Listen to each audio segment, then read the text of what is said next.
السلام عليكم، شخباركم؟ كلشي مزيان؟ كنتمنى انكم تكونوا كلكم بخير وعلى خير وبصحه جيده. وصفه جديده وفيديو جديد ما عيوش. اليوم ان شاء الله غنحضروا الرفيسه البلديه على اصولها، وغنحضروا هذا المسمن اللي كيجي بحال الرزيزه. انتم غتشوفوا معايا الطريقه، بقاو معايا حتى لاخر الفيديو. اول حاجه غنعجنوا المسمن ديالنا، غنحتاجوا الدقيق الابيض وقليل من القمح. المقدار ديال الدقيق ولا القمح كيرجع على حسب المقدار اللي باغي ديرو نتوما ديال المسمن. حاولوا انكم تدلكوا هاد العجينه مزيان، لان العجينه ديال المسمن خصها تكون رطبه والاستيك. انا غنوريكم كيفاش خصها تكون في الاخر. كذلك بغيتو تستعملوا العجانه تقدروا تستعملوها. شوفوا كيفاش خصها تبقى رطبه وتبقى الاستيك. شوفوا كيفاش دايره العجينه، كنحاول انني نبينها لكم. هنا من بعد ما عجنتها غنخليها ترتاح، درتها في بلاصيكه وغنخليها واحد المده ديال 10 دقائق حتى ل 20 دقيقه. ملي كتحيدوها من البلاستيكه كتولي رطبه اكثر. شوفوا معايا كيفاش كتولي. صافي عي كتحيدوها من البلاستيكه كديوها وتجيبوها بين يديكم وتبداو تقطعوا الكويرات. كويرات حاولوا انكم ديروهم صغار باش تغلبوا عليها ملي تكونوا كتقليو فيها ولا كتحطوها في المقله. شوفوا ما شاء الله العجينه راه ناجحه. خص ضروري يكونوا فيها دوك الفقاعات على العجينه باش يعني طوع عليكم ملي تكونوا كتسرحوها على سطح العمل. شوفوا كيفاش كنعمل.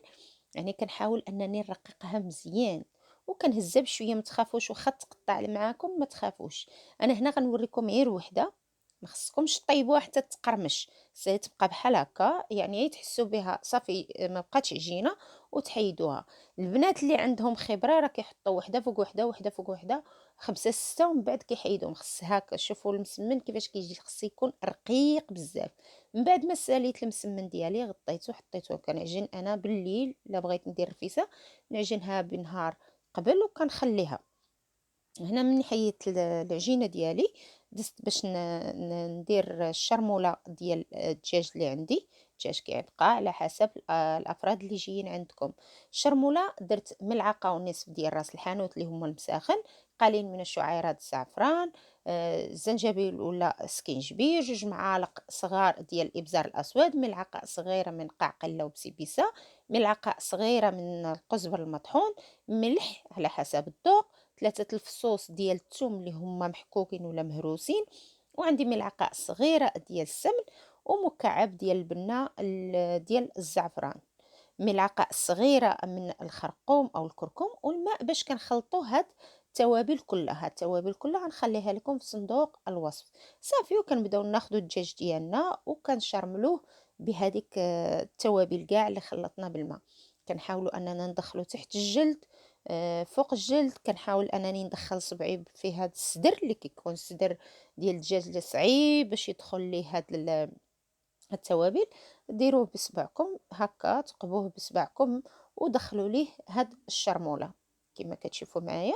كيجي بنين. هادشي كنديرو انا بالليل باش الدجاج ديالي ياخد حقه كله في هاد التوابل هذه وكيجي بنين. غنغطيه وندخلو الثلاجه. بعد ما دازت ليلة كاملة على الدجاج والمسمن، ضروري توجدو مسمن قبل لأنه كياخد الوقت. هنا بديت كنوجد البصلة ديالي. البصلة الكمية ديال البصلة حتى هي كترجع على حسب المقدار ديال الرفيسة اللي غديروا. الرفيسة حنا كنا كنعرفوا انها كتبغي البصلة زايدة. هنا اول حاجة قطعت البصلة ودرت العدس يتسلق. ضروري ما ديروه يتسلق لان كتشوفوا الماء ديالو كيولي اسود وكتطلع هذيك الرغوة اللي كتكون شوية مسخة. صافي كنصفيه وكنحطو هنا. العدس راه مطيباه غير 50%، يعني ما طايبش 100%. ونفس الطريقة درتها للحلبة. هنا غنبدا نوجد الدجاج ديالي باش يطيب. درت واحد الكمية قليلة ديال الزيت، واحد الكمية كذلك قليلة ديال البصلة، يعني كركوبة وحدة ديال البصلة.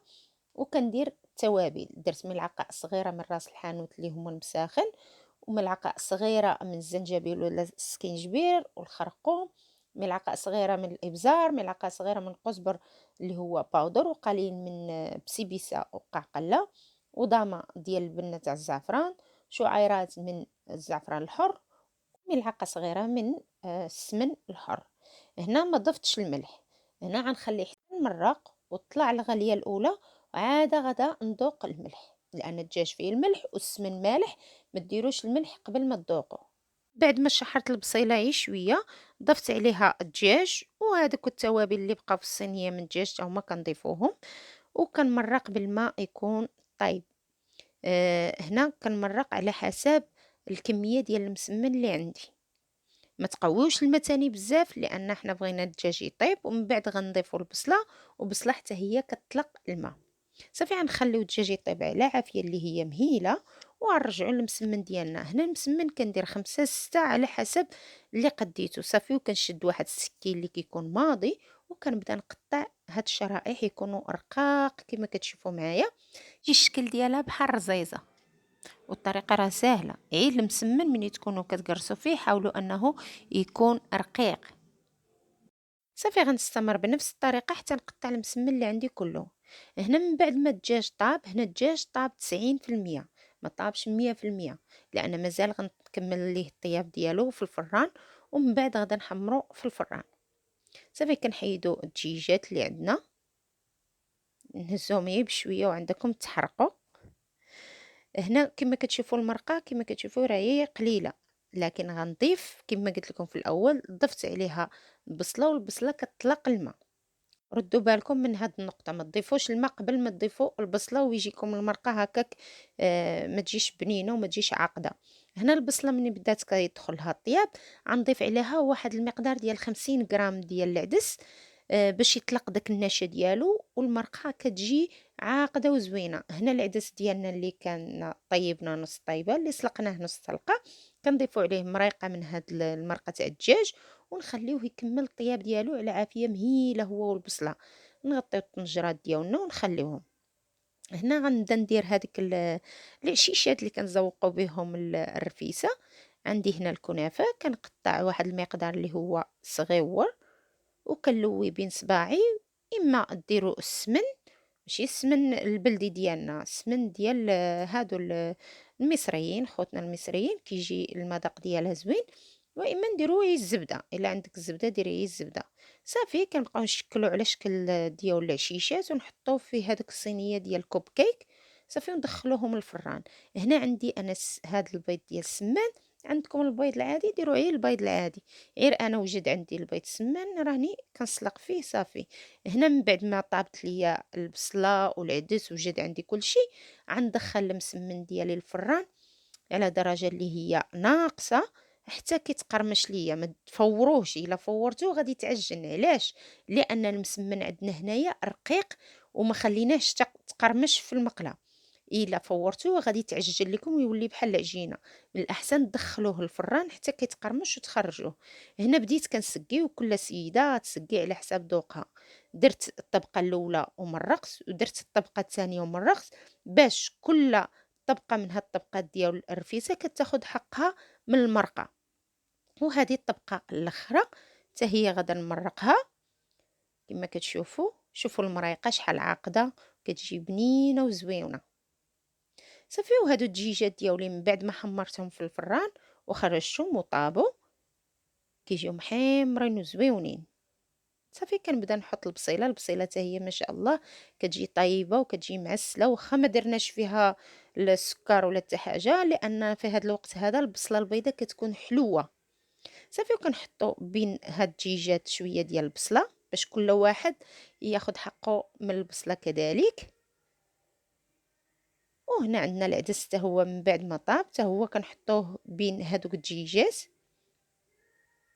الطريقه راها سهله ديال الرفيسه، غير اعطيو كل حاجه حقها في وقتها باش تجيكم تتوما سهله. وهنا هذوك العشيشات اللي درنا من هذيك الكنافه كنديروا فيهم وسط منهم بيضه ديال السمان. هنا البيض ديال السمان انا درت فيه شويه ديال السماق تيهرس لينا داك اللون الابيض ديال البيض. بغيتو تستعملوا الحبه السوداء، بغيتو تستعملوا حب رشاد تقدو تستعملوه كذلك. زينت بشويه ديال المشماش اللي معسل، وفي الاخير درت شويه ديال اللوز. كذلك هذيك الحلبة اللي سلقنا في الأول حتى هي طيبتها بشوية المرقة ديال البصلة وحطيتها على جنب، لأن كاين بعض الناس اللي ما يتلدوش ديك المذاق ديال الحلبة ولا ما كيبغيوش الحلبة، نحطوها على جنب من الأحسن. وهذه هي الرفيسة ديالنا. من بعد ما كملناها كيجي الشكل ديالها راقي وكيجي زويون. كنتمنى ان هذا الفيديو تكونوا استفدتوا منه وعجبكم، وإلا عجبكم ما تنسونيش في اللايكات والشير، واللي باقي ما مشاركش في قناة عيوش ينزل ويشارك، وكنقول لكم بالصحة والراحة وبسلامة.